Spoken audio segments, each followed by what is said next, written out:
by Satanic International Network. You're listening to the Ooze.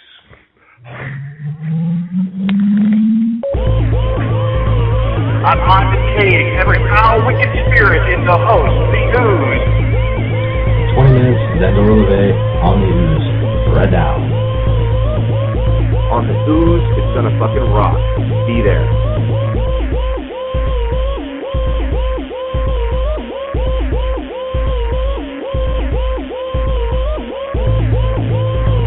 They kind of missed the whole point. To really tap into the adversarial current Necessitates a certain fortitude.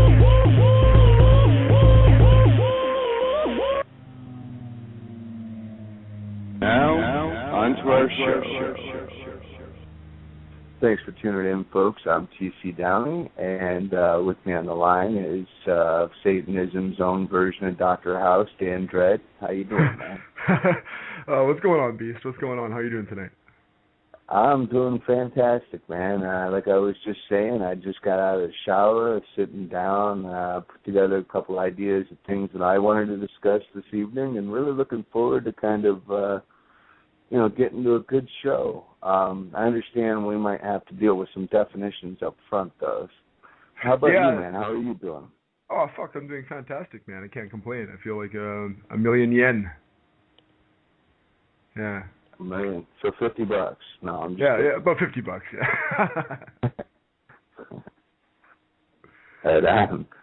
So, first question in the chat room tonight. We might as well just get this sucker right out of the way. What is Autodiabolica? Yeah, that's funny. I've had a few questions about that. Basically, Shakespeare invented words, so can I. It's basically a concept, a word to sort of describe the concept of consciously manifesting as the adversary, not doing it. That's kind of what I've coined it as an autodiabolic method, but the process, the collective doing of it. The fact that it is being done. Becoming the adversary itself, and those that do things or ideas that are autodiabolic in nature. Sort of like erotica is things that are erotic in nature, or Americana are things that are all things American indistinguishably. Right on. Well, I suppose we should maybe stop for just a minute and talk a little bit about the process involved in Autodiabolica, or how something could be deemed autodiabolic, just so we can make sure to, paint a nice bright red sign out there for everybody. Well, it's not so much the specifics of the doing, but the intention behind it. To approach things from an adversarial perspective, even if it's something you might believe in, especially if it's something you might believe is true, and try to take the counter position. It's no substitute to actual experience, to actually doing things, but it's an approach to the mind. Whereas you're always sort of, it's like an immune system for your mind, where it's always attacking, and burning away the things that aren't that don't hold to your own scrutiny, and the scrutiny of others. That's why it's good to put your ideas out there and see who might rip them to shreds, and see where you're at after that. If you can remain intellectually honest, your ideas will be refined, and then you can take that and go out in the real world and test your ideas, find out what your limitations are, and then go out and shatter them. So yeah, that's pretty much that's what it means to be autodiabolic. So. And to shorten it up, it's basically a method of making sure that you truly understand something before you commit yourself to it. It's kind of feeling out the ground to figure out where the firmest place to stand is. Yeah, exactly. And realizing that there's pitfalls that, and kicking away that shit on top of them and not stepping in them, or, having things presented to you as if they were gold and scratching the surface and realizing that, hey, this isn't gold at all, this is aluminum. Whereas a lot of people would just take those things and assume they were gold and run with it. If we're going to talk metaphors. Right. Well, I think, it's just my opinion that men shouldn't act on anything without knowing or understanding what they're acting on. It's kind of foolish to, step behind the wheel of an 18-wheeler when you've never even driven a go-kart. You know? Yeah, exactly. But therein lies the problem, right? The knowledge. Like, how do you acquire really real knowledge, true knowledge? I mean, there's a distinct difference between knowing something and knowing of something. You know what I'm saying? And to actually know something, you have to experience it. Like, you have to get behind the wheel of that 18-wheeler the first time before you've never done it to really know what it's like to drive it. Of course, you know, it's not good to do so until you have an understanding of it as well. You know, preparation is key, right? But, yeah.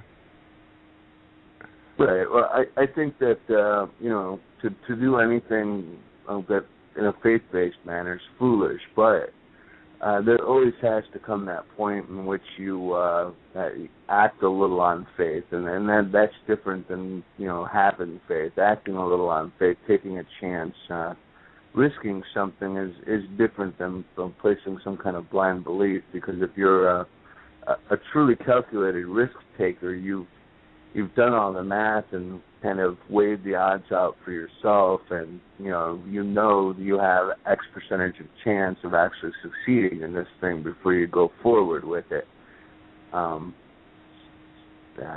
So I'm trying to wrap back here to what the hell I was actually making the point of. It's a very fourth way idea right there. The idea that faith in place of experience is foolishness, and it's something that other quote-unquote gurus out there have tried to portray as being a non-existent fact, but instead it's like one of the core pieces of Gurdjieff's philosophy, and one of my own, thanks to not only Gurdjieff, but LaVey, Ayn Rand, and so forth and so on. I could probably go on with 1,000 authors of the past that have put up the idea of putting something to the test and trying something, but not doing it in a foolish, reckless manner. Oh, certainly.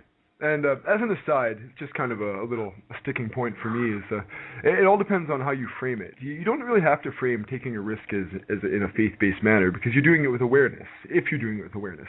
If you do something and you fully believe that you're going to get a specific result, even though that you really have no good reason to believe that you're going to get that result, that's faith.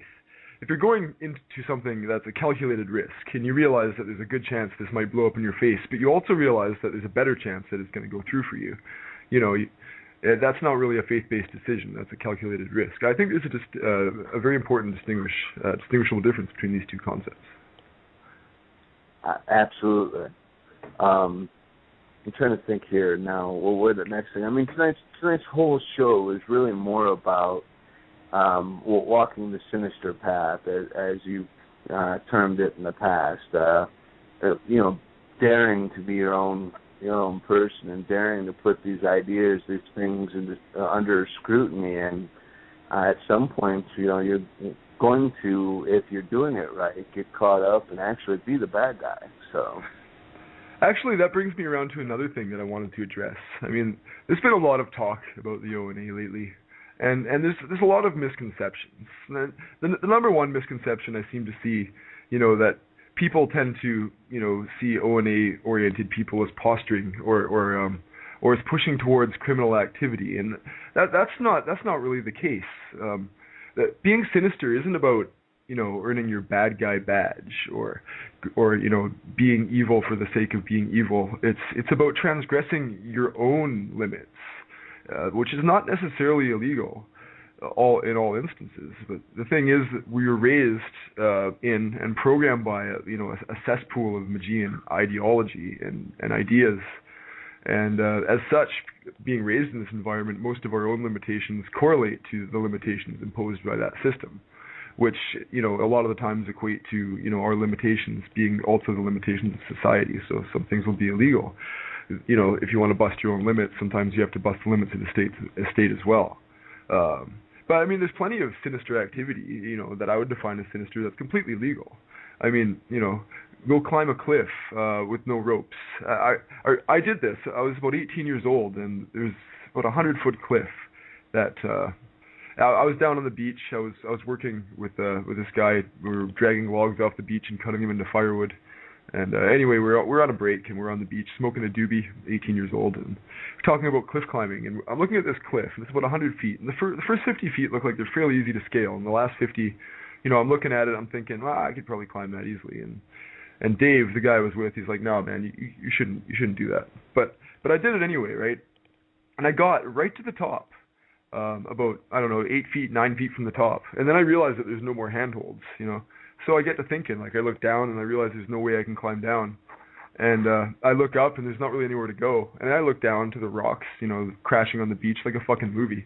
And I'm just sitting there for about 15 minutes, just like, you know, in complete terror, not sure what to do, not sure how to handle the situation. And, you know, my life didn't flash before my eyes, but I knew full well that I might die.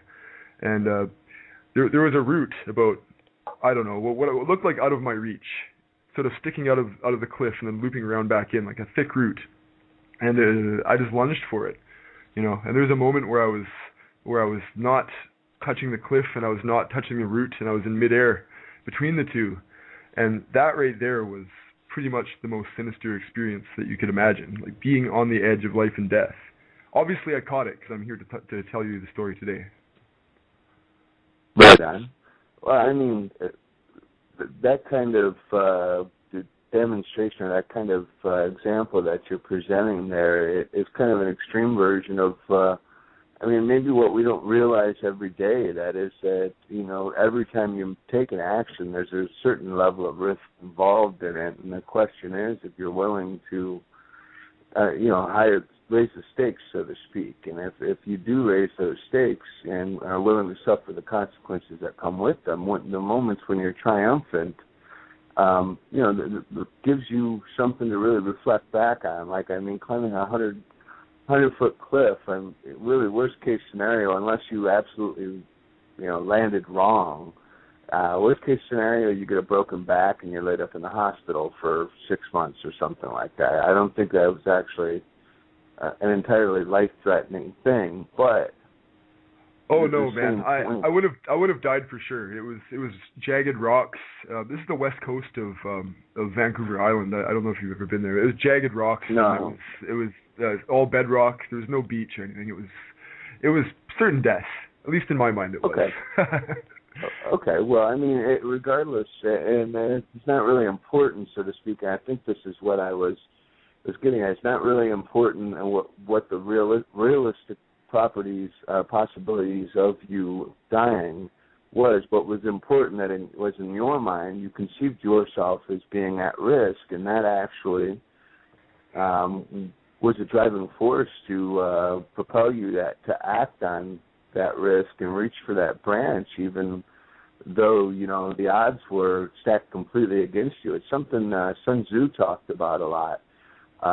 He thought it was a good strategy to put his soldiers back into a corner, you know, the army coming front onto them. I mean, when I read the Art of War, and I crossed the section in which they're actually talking about this, I always have a couple of moments of like a flash reflection to that movie 300, where they've got themselves wedged between the two walls of those cliffs, and there's no turning back, there's no running away. It's true. Many people do perform under pressure. You know, in an alternate universe, I miss that branch and I'm dead. But you know, it is what it is, right? But for me, I was addressing more the actions that transgress your own limitations. I mean, what you're talking about can work anywhere within your limitations. You know, being responding to risks or taking risks, and you know, assessing your cost to risk ratio and yada yada yada. But when it comes to a point where you're doing something that, you know, absolutely terrifies you, or makes you really nervous, or something that, you know, that you could not picture yourself doing, or something that you know, that really pushes a limit, or you know, something like that, it's a very serious experience. You know, it can alter you in a way that sometimes you can't undo. You know, that's the true nature of the sinister left-hand path, at least as far as I'm concerned. Yeah, I would agree with that, and I think maybe you're just slightly misunderstanding the point I was making with the being backed into the corner. The idea is quite likely that you're no longer. The idea is that you're no longer certain of the outcome. Well, actually, no. The outcome certainty is usually in the reverse favor. I mean, death is imminent. It's facing upon you. It's pounding down on you. and you have just that one option to push forward past that boundary. And that's what I was talking about. I was talking about the same kind of driving force, just I guess from a mildly different perspective. I agree. I think that's probably wired right into us, right into our animal nature at an instinctual level. You know, that when we're in danger, we can run a little faster, do a little more. You hear these stories about mothers whose children are in danger or whatever, lifting the backs of cars and doing crazy things like this. So yeah, I mean, in principle, I totally agree with what you're saying. Right on. I don't know, I guess that's why I was always interested in the idea that Gurdjieff presented about developing your essence, developing that animal that you were born with. That was one of the things that was really neat to me when I came across it, was that he talked about people in 3 layers in total, but 2 that matter in terms of actual, intellectual or intuitive value, and then those 2 are the essence and the personality. The personality being that net interface that actually that's what your shackle is. That's what the collar is. That's what's keeping you imprisoned. That layer of personality, that thing that knows, okay, if I transgress this rule right here, there's going to be consequences, and so it leads to ideas like political correctness and moral high ground and stuff like that. Yeah, I guess that's what Anton Long might have described as the difference between causal and acausal. Your causal forms being the things that you believe in, the structures, the sort of structures you build in your mind for yourself, or that are built for you, but ultimately still by yourself. You just, whether or not you accept someone else's ideas as your own or whether you create them yourself, you're still doing it yourself, But most people construct their own prison for their mind. Yeah, they certainly do. I would say they go so far as not only construct their own prison, but they're playing an intricate part in the construction of prisons for other people. I don't know what it is about humans, but we got to stop and stare at a train wreck. And at the same point, I'll give you a good example. I now live in a duplex, whereas prior to this, I was living in a second-story apartment. The neighbors behind me have a bunch of little ruglets, whatever the fuck you want to call them. Spawn. They spend more time looking into my windows than they do actually playing. It is the weirdest thing. These kids range from 3 or 4 years old all the way up into their later teens, and they all stare into my windows. What you have there is a family of peeping toms. It's something. It's something for sure. I'm stopping here real quick, but we actually have we've got a caller on Skype, 1111 number. I'm hoping that it's not our troll, but I'll put him on. Let's go ahead and see. Caller, you're on the Ooze. Hello, caller. Hello. 1111. Are you talking to me? Yes. I guess so. I guess we are. Yes, we are. Hello. Hello. Hello. Could you introduce who might yourself? This be? It's Meduse. Oh, hi. How are you? Hello. I'm on Skype. Really? I'm calling from my cell phone. It's showing up as, well, it's all ones. So I assumed it was Skype, but I guess it's maybe because your cell phone's out of the country? I guess so, yeah. Now I forgot what we were possible. talking about. I'm fucking up the radio show. Well, we were talking about all things sinister, and all things Autodiabolic, and of course, the fourth way, that being beast side of the coin, of course. Okay, well, sorry, can we just do a recap of what we just talked about? I had something to say, and then it just totally left my brain, because I didn't know that you guys were talking to me. I thought that there was some mystery Skype person that was before me. No, you are the mystery Skype person. Well, what I was talking about before you called in was I sort of gave the definition of sinister as it applies to me, and how it's not necessarily doing things that are illegal. That it's just they're not synonyms. Sometimes it is, sometimes it isn't. Go out and defy some social conventions, go get into a fight, go and there's lots of things that you can do that aren't necessarily illegal that will test your own limits. So anyway, that's basically what I was talking about. And for me, I was actually talking about the fact that people are building other people's prisons by looking into their windows, like my peeping Tom neighbors over here. Yeah. Well, I mean, like we all construct our own reality, right? So, I mean, like if you think you're living in a prison or in hell or whatever, then like that's what you're living in, and you'll draw that kind of attention towards you, whether it be negative or positive. But like if you live like in your own paradise, and I know that it's all subjective, like one person's prison's another person's paradise and vice versa. But like I don't know, it's difficult. Well, again, it's like on the whole good bad thing. Like it's hard to pinpoint what actually what means what and to what extent, Exactly, but that's the thing. You've already come to a lot of conclusions that allow you certain freedom. Most people will believe what is good and what is bad. Like you should know right from wrong at this age. Who doesn't hear that when they're a child? As if like there's some but right and wrong. But what is right and what is wrong? Like it's, exactly. I don't know. I don't think it's so black and white. There's a huge gray zone. See, that's the point. That's where you've come further, obviously, than a lot of people, because a lot of people are stuck with that. That means you've transgressed that. You've transgressed that idea of right and wrong somehow.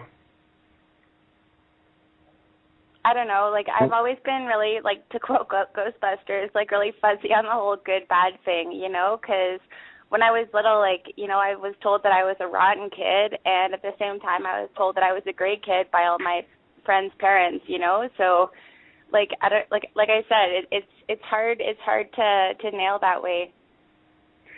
Well, really, good and bad are just people's ways of telling you if they like something or if they don't like it, under the guise sometimes of being objectively right and wrong, but there is no objective right and wrong. There is no moral high ground to take. It's just kind of a position people use against each other, just another weapon in the war of, social dynamic. Which I guess kind of wraps back around to what I was talking about and the example I was using of my neighbors, that other people become very concerned with what other folk, that people become concerned with what other people are actually doing, and they try to impose that sense of moral high ground, like Dan was just suggesting. Well, it only makes sense, right? Once you believe that there is a moral high ground and that something is, objectively written into the universe as being true or objectively right, then you're going to want everyone else to be doing that too, because you believe in right and wrong, so you're going to, obviously you're going to be on the side of right. But, like, even take ritual work, for example, like, even, like, LeVay comments on this and saying that, if the person is deserving of it, then, like, it goes that way.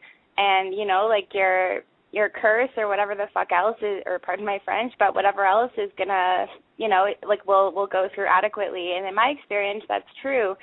But provided that, that whole thing is, is true, then if it's meant to be, then wouldn't that be right, even if you're doing harm to somebody else? And that in itself is just an extreme contradiction,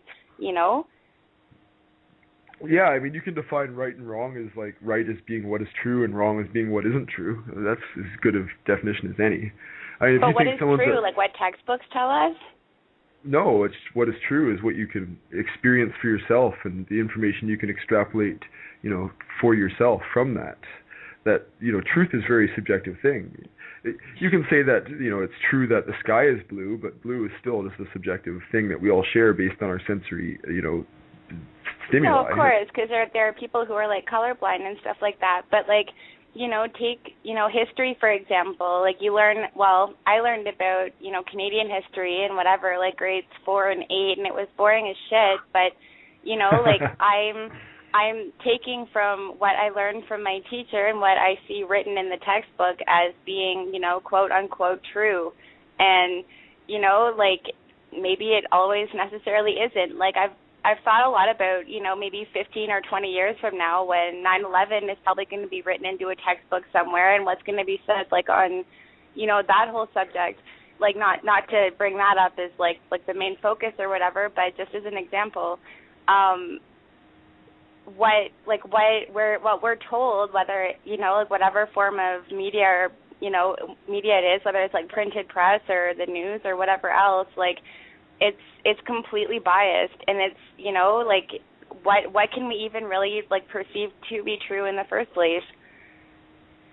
See, that's it. I'm a big skeptic of the history that we're presented and information that we're presented, because I full well realize that people do things with their own agenda in mind, in like almost 100% of the time.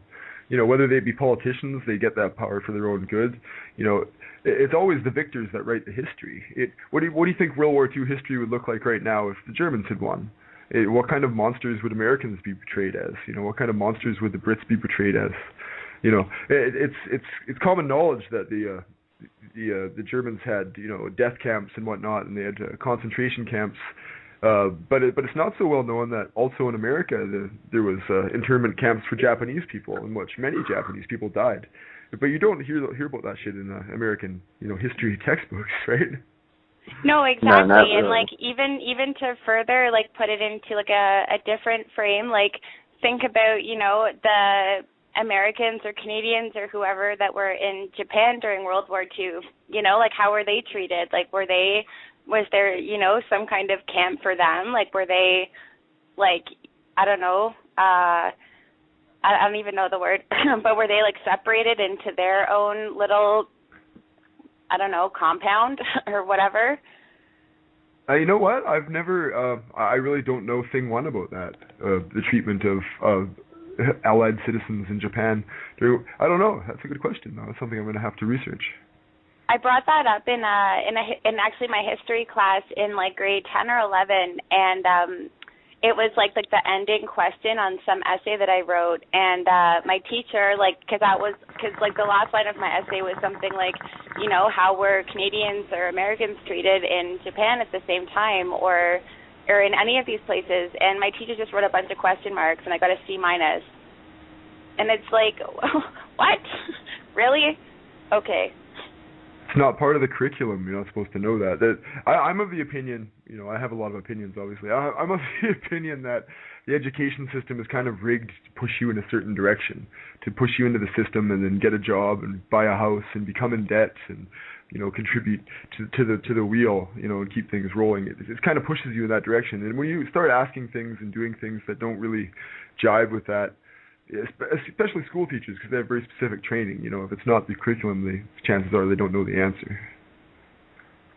Yeah, no, exactly.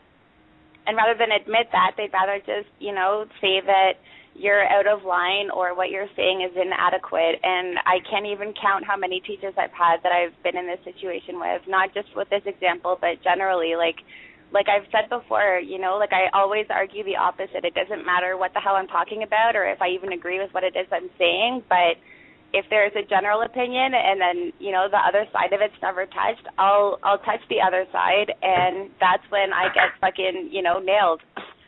That is what I'm talking about when I talk about Autodiabolica. People that just naturally do that. The essence, that flow. That is, thank you. That really cemented that. I want to interject here real quick and kind of put my 2 cents in on the whole teacher concept. I'm of the opinion that the word teacher is a mislabel for what these folks actually do. The term should be conformer.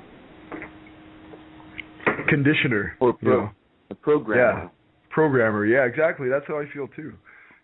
They're they've been put through this system and they have this certain meme set about how things are supposed to be, and then it's their job to put that into the next generation. It's largely the role that the church used to serve, but now we have public education serving a lot of the same functions as the old school church. Keeping people believing certain things within certain limits, and having that be the norm, and having that be the right way, if as opposed to the wrong way. Right, and the thing that's interesting to me about that is, the old saying, if you never make any mistakes at all, then you've never done anything. I think that holds really true. You've got to not be afraid of, from time to time, actually really being wrong.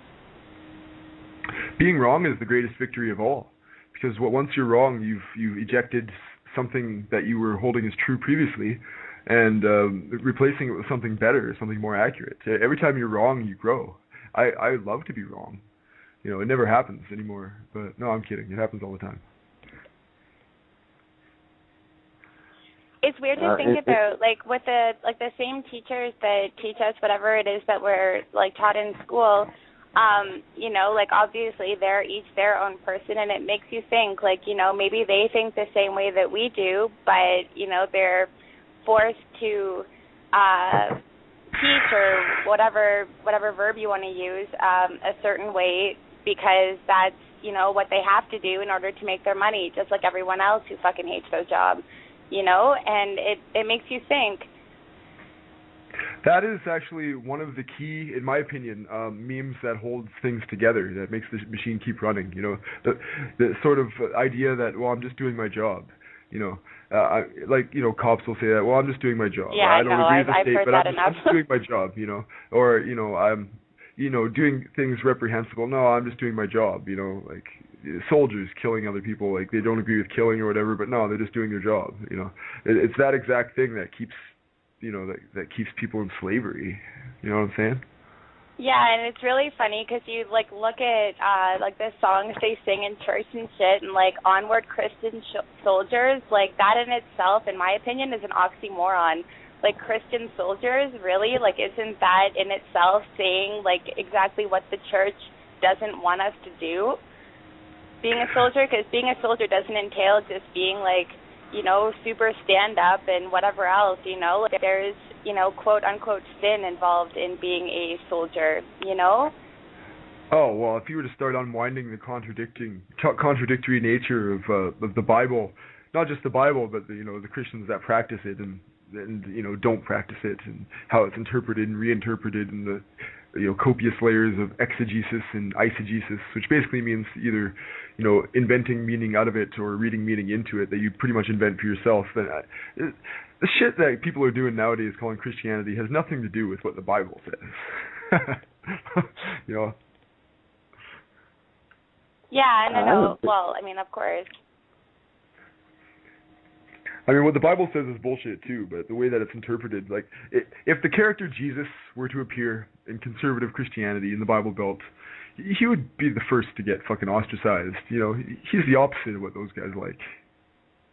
But Jesus was a human, provided he was a real person and whatever else. I'm sure someone at some point, this person's character was based on, that's taught or whatever. It's the guiding light for all of these people in the Christian faith. But at one point or another, Jesus was human, just like me or anyone else, and had the same everything else, the same instincts, the same feelings, the same emotion, the same, all of the deadly sins. Of course, Jesus felt all of those, and it's just, I don't know, it's retarded, because he's made out to be this martyr who, is the epitome of good and all this other stuff, but really he's just like anyone else is. So really, Jesus could be fucking Russell Crowe, he could be fucking anyone. Well, it's like you were talking about earlier, you can't even contrast contemporary history as early as 50 years ago. If you really look into Christian history, you realize that there probably was no person matching the description of gospel Jesus. And the fact that, the Pauline epistles were written before the Gospels were written well after Jesus would have been dead, and the authors can't be identified. They mirror the stories, much older, of Krishna, Horus, all Osiris, all these other stories. It's pretty easy to tell that Jesus, as we know him from the New Testament, is is a compilation. He's an assembly. He's Frankenstein. But as for like who actually started that movement, I mean, Paul was writing his epistles to somebody, you know. Who knows? It's hard to say. If there was a Yahushua, he was probably a conservative rabbi of some kind, with some kind of following. But it's hard to say at this point, you know. The history's so vague. Yeah, well, like I said, like Jesus could be anybody. I don't know.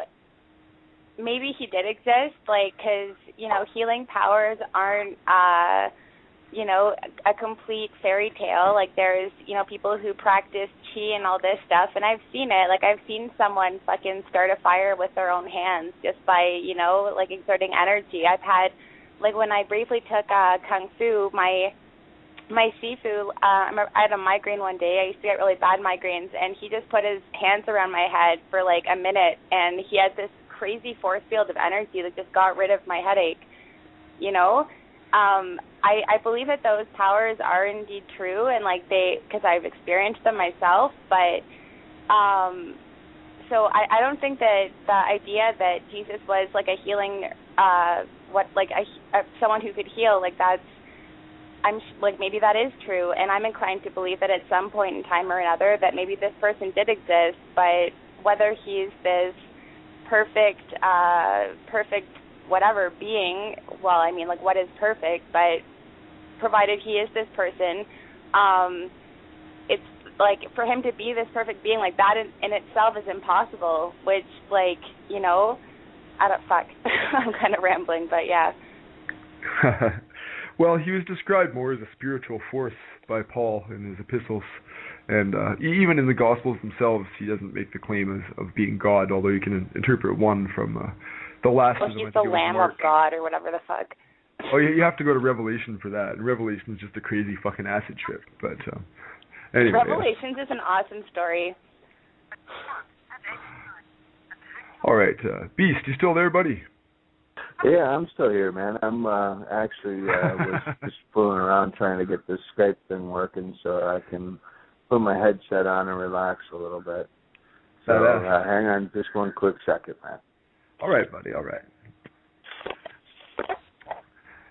So, yeah, where were we? Talking about fucking the New Testament and shit. How the fuck did we get distracted all the way over to there from what we were talking about before? I don't even know. Because I go off on tangents, that's why. So we've actually gone so far down this road that I don't even remember at which point we veered off this fork of the road. Well,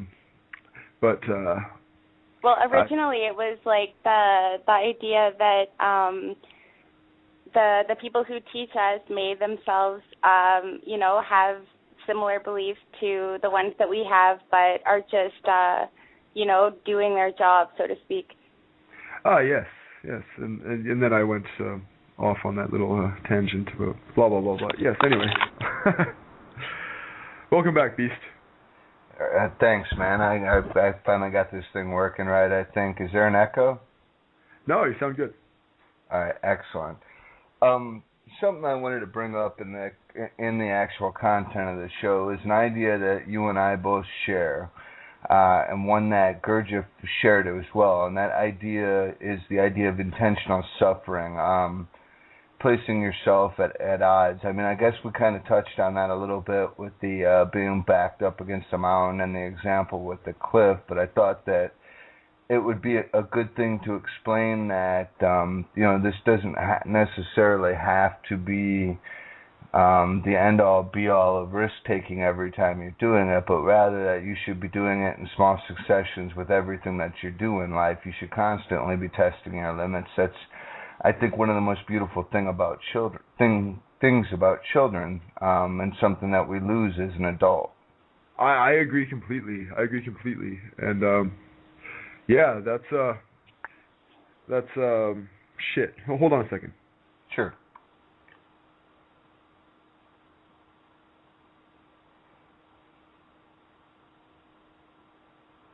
Well, to kind of interject, I mean, something that is lost when we go from being a child to being an adult, which, like, the that gap of time is, becoming shorter and shorter and shorter is, being like, to quote, I don't remember the author that wrote the book, and I think I brought this up on Tiny Chat the other day, was the journey from innocence to experience, and children are growing up a lot faster, and, in some way or another claiming to understand and be aware of things that they may not actually understand or be aware of, so that in itself is it's like a separate almost status quo, but for the younger generation, I guess, which I guess at the end of the day really amounts to the status quo of everybody. But do you see what I'm saying, kind of? Does that make any sense? I think so, yeah. I'm trying to put the pieces. I get what you were saying. Sorry, go ahead, Beast. I was just saying I'm trying to put the pieces together, so if you wanted to clarify a little bit, that'd be fine. But Dan, if you got it, then I'm sure that you could probably remix it too. Well, but before I got distracted, what you were talking about from Gurdjieff is the idea of pathe mathos, which is the Greek idea of wisdom through suffering. And basically, it's a big idea in O&A too, which is walking the left-hand path through, the human mind will defend its ideas, from itself. You'll jump through rational hoops to defend ideas that you have, and it's very hard to change your own mind through thinking, And the idea of pathe mathos is, that only through, adversity and through things that shock your system, things that that cause suffering on some level, it will change your mind or refine your ideas in any meaningful way, or in the most meaningful way. And I think that's a correlation there between the fourth way and maybe O&A stuff. It's one of the things I thought was there. Another thing Gurdjieff talked a lot about was being there in the moment, actually really truly being in everything that you're doing. We spend so much time doing things as kind of like a mechanical reaction, but that we don't actually realize, the little quirky things that develop around those things. And, so I think that's a pretty strong point to put out there too. It's something that most people should struggle towards. If you're always living in that moment, if you're always focusing on the experience that you're having, you'll gain so much more from having that experience than what you pick up the first time around. I mean, there was this old expression that used to get passed around in my circle of friends as a teenager, and that was, that if you always do what you've always done, you always get what you've always got. So that is the truth, my friend. Actually, I picked that bit of, I completely agree. I picked that up from the Tao of Jeet Kune Do a long time ago. I forget exactly what the quote was. Bruce Lee was a very smart individual. Basically pertaining to always cultivate awareness. This is a little meme. Cultivate awareness. Always cultivate awareness at all times. And this is something that's always been with me. Always try to pay attention to what's going on around me. Not just in front of me, but beside me, to know what's going on around me at all times. I find this is very important, not just for keeping your mind aware, but also, when you're out and about, it's just good to know what's going on around you. Consciously do this. It's very easy just to focus or drift off, what I'm saying? Right on. Well, I mean, you have to protect yourself. So being aware of your surroundings is, of course, important all the time, because like I said, for self-defense or whatever else, for to protect yourself. Because to keep your mental stability and to be comfortable in where you are mentally and remain that way, you have to be, aware and more or less comfortable with what's going on around you. Awareness especially. Yes, and it's very, very easily said, but not always that easily done. Sometimes it's work, That's why it's something that's consciously done, or should be consciously done if you care, which I do. I like to stay aware at all times. It's not always easy, but I find it's good. It cultivates thinking too. It keeps your mind sharp. to kind of move the idea of awareness to a deeper level. One of the things that I have particularly noticed about being in the moment or being aware of what's going on is that it gives you the ability to actually slow time down.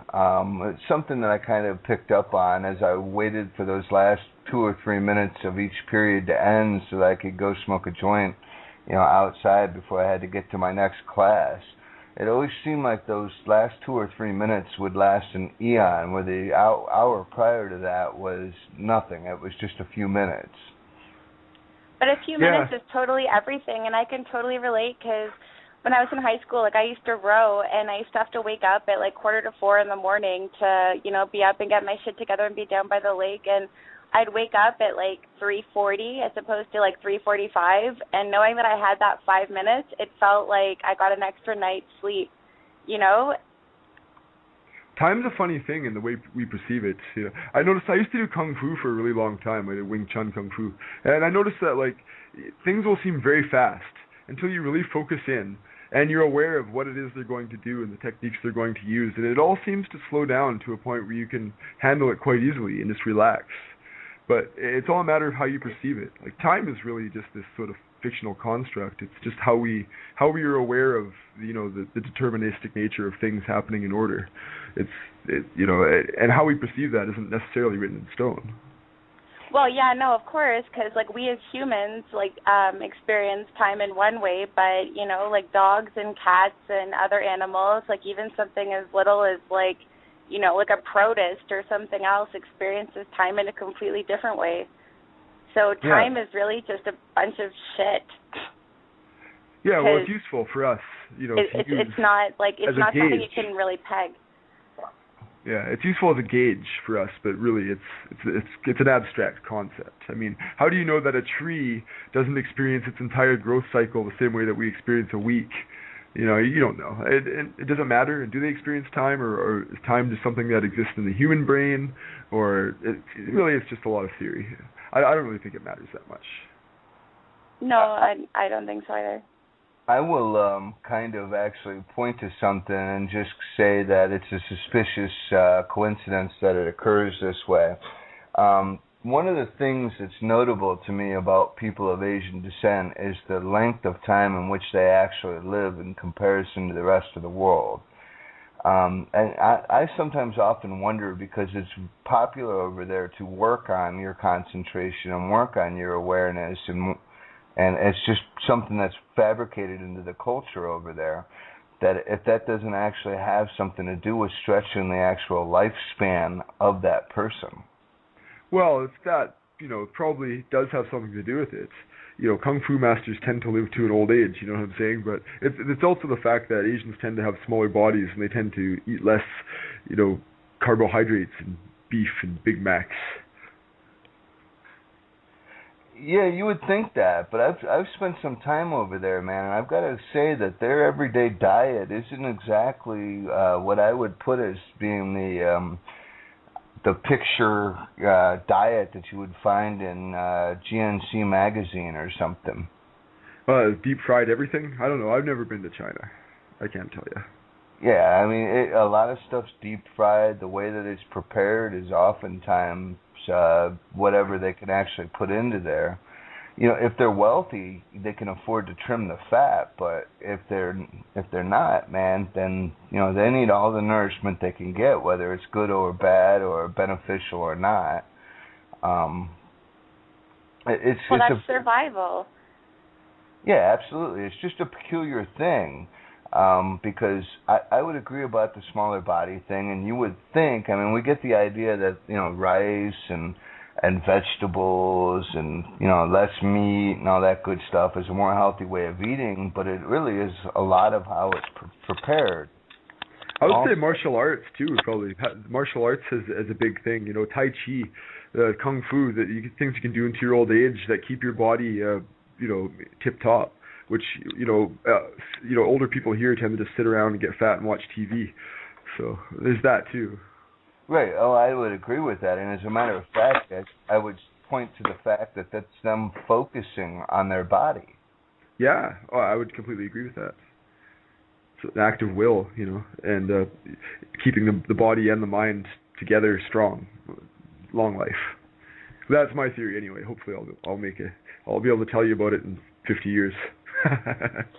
But, you know, just food for thought there, man. I mean, because if they're frying up their vegetables in dog lard so that they've got some kind of oil to go on it, you know, I highly doubt that that's, you know, as healthy as some of the, I don't know what I want to call it, biochemically grown stuff that we deal with now. Yeah, fair enough. You know, maybe it doesn't have anything to do at all with their diet. I really don't know. But I mean, it's a good theory. Yeah. The fact that they focus, cultivate qi. Because I don't know if you've ever done any Chinese martial arts, but like I say, I did Wing Chun Kung Fu for a long time, and the idea of qi is very useful. Whether or not I believe in the actual energy behind it, the idea of qi as a focal point in your mind for being able to generate a lot of force, or be able to withstand a lot of force, or be able to do certain things that you would think that would be impossible, or at least very unlikely. It's a very useful thing for that. Like, the idea of qi is very real and very powerful. Whether or not it's energy or not, I don't know, but it works. It definitely is energy. I mean, like I said, like the brief time that I took Kung Fu for, like I was told that, people spend, their whole lives running around looking for a grab on this energy that I just felt, and like that's why my Sifu, like I didn't even have to pay for my friggin' class because he saw that like in me, and that wasn't, if it was like a political thing, then I still would have had to pay and whatever the hell else, but like he, saw that in me, and like I said before, he was someone who had it himself and was able to perform almost miracles just with his hands, I think there's like a tremendous amount. I mean, like there's something to it. I think there's a tremendous amount that we do not understand about the human mind and how it works. That's what I think. There's a tremendous amount we don't understand about the human experience. And, there's definitely some power to be had there. Anyway, Beast, you were saying? I was actually saying that I have, in fact, I studied Kenpo for about 3 years, so I am familiar with all of these ideas, yeah. Yeah, it was... for me, it was just a way to exercise and get away from my wife. So that's what I did. But I found a lot of the ideas that were held within it to be useful, and I obviously have had some effect on my overall view of things. So. Yeah, who I am right now is tremendously influenced by my years doing Kung Fu. I did it quite seriously, quite often from the time I was about 11 years old until I was 19. I did it 3 times a week for 3-hour sessions, and I practiced all the time. And I was like, if anything, a kung fu nerd for a while. So yeah, it definitely refined like the way I see the world, the way I think, the way I conduct myself. Honestly, what got me interested in the whole deal, I stopped by this school that was on this road that I frequented. It was a little martial arts school, and I was like, well, I got to do something to get the hell away from my wife or she's going to drive me nuts. So I step in there, and the sensei of the place is there, and he's putting on a lesson, and his lesson is all about his center of gravity. And he challenged all of his students that were in the room to try to take him down, to try to just move him from where he was, using whatever method they felt was necessary. And the dude literally was like a stone. I watched 15 people try everything that you can think of to try to bring this guy down or even move him a few inches from where he was standing. And he was like trying to move a Mack truck, man. Yeah, you know what? It's very interesting. Like I remember I was doing I belonged to a gym where I was doing Muay Thai kickboxing and Brazilian Jiu-Jitsu. Anyway, this guy came into our Brazilian Jiu-Jitsu class, and he did Qigong. And I'm not exactly sure what Qigong is, but this guy was able to, while we were rolling with him and grappling with him, he was able to just dig his finger into random places and paralyze your entire body. It was the fucking most amazing thing I've ever seen. Right on. So yeah, that I think that's funny in the fact that everything in my life has kind of constantly bounced me back towards studying what's going on in the other world. I mean, so far as even when I heard about this competition for a spot to take a visit to China in my company, I wrote up an essay that I knew would get me in there. I mean, I mimetically programmed that thing from the get-go that they were going to send me. There was just there was no other option about it. Cool, man. That's really cool. Right on. So I know there was one other idea that I really wanted to put out here because I think that it ties into everything that we've been talking about tonight, and that is the conscious choice of influence, the deciding not only what you will be influenced by, but what influences you will play on other people. I think that this is something that's very neglected, and it's a very left-hand path idea. It's a very taking responsibility for yourself on a larger scale. Oh, yeah, I think so too.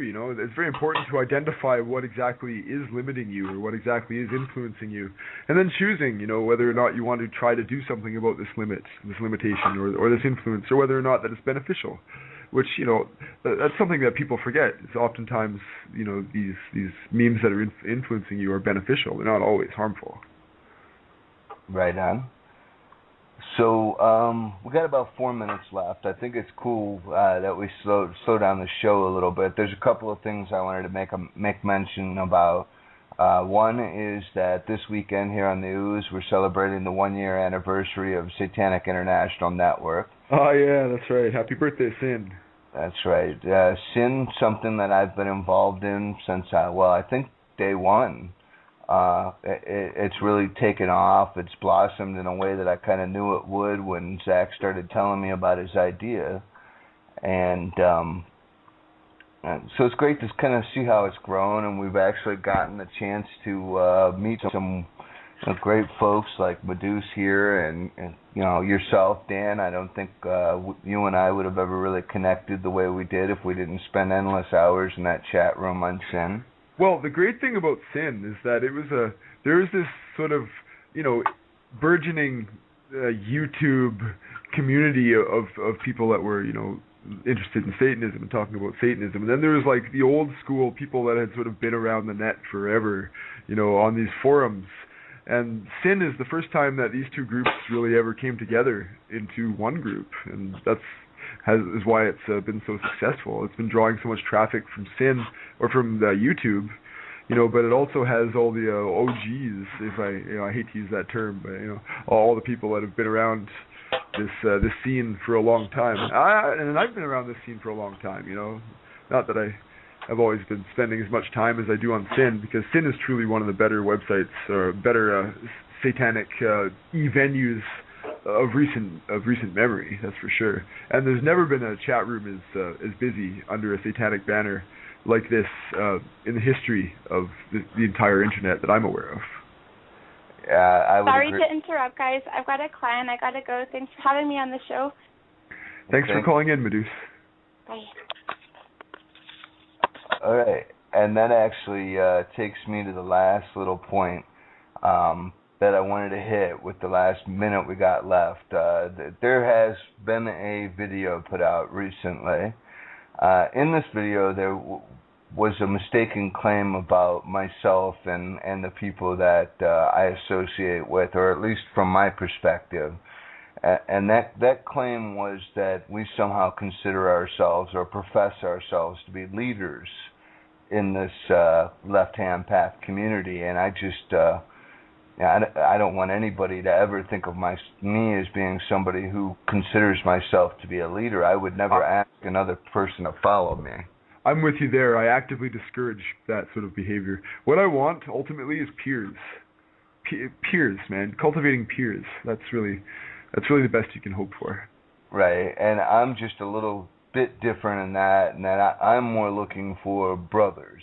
Yeah, well, on the inside level, there's always the inner circle, but on the outside, the reason that we're addressing the entire internet here and all these people that might be reading is to turn them on to maybe that's their way of thinking, attract more to this way of thinking, which is personally, just pleasing to me. It's more of an indulgence than anything. Right on. So, with all that being said, bro, I just wanted to kind of put that out there. If there was somebody out there with the misconception that I was some, leader who was going to guide you into some promised future, you're sadly fucking mistaken. Oh, Beast, come on, man. Don't you want to be the high priest of my church? I'll give you virgins, and I don't know, they'll feed you grapes and shit. You gotta shave your head. You gotta shave your head and start working out, though. Right on, man. But with all that being said and done, dude, we're ready. We're off the air. So. All right, man. We're done. Good show, man. Good show. Rock on. I'll see you soon.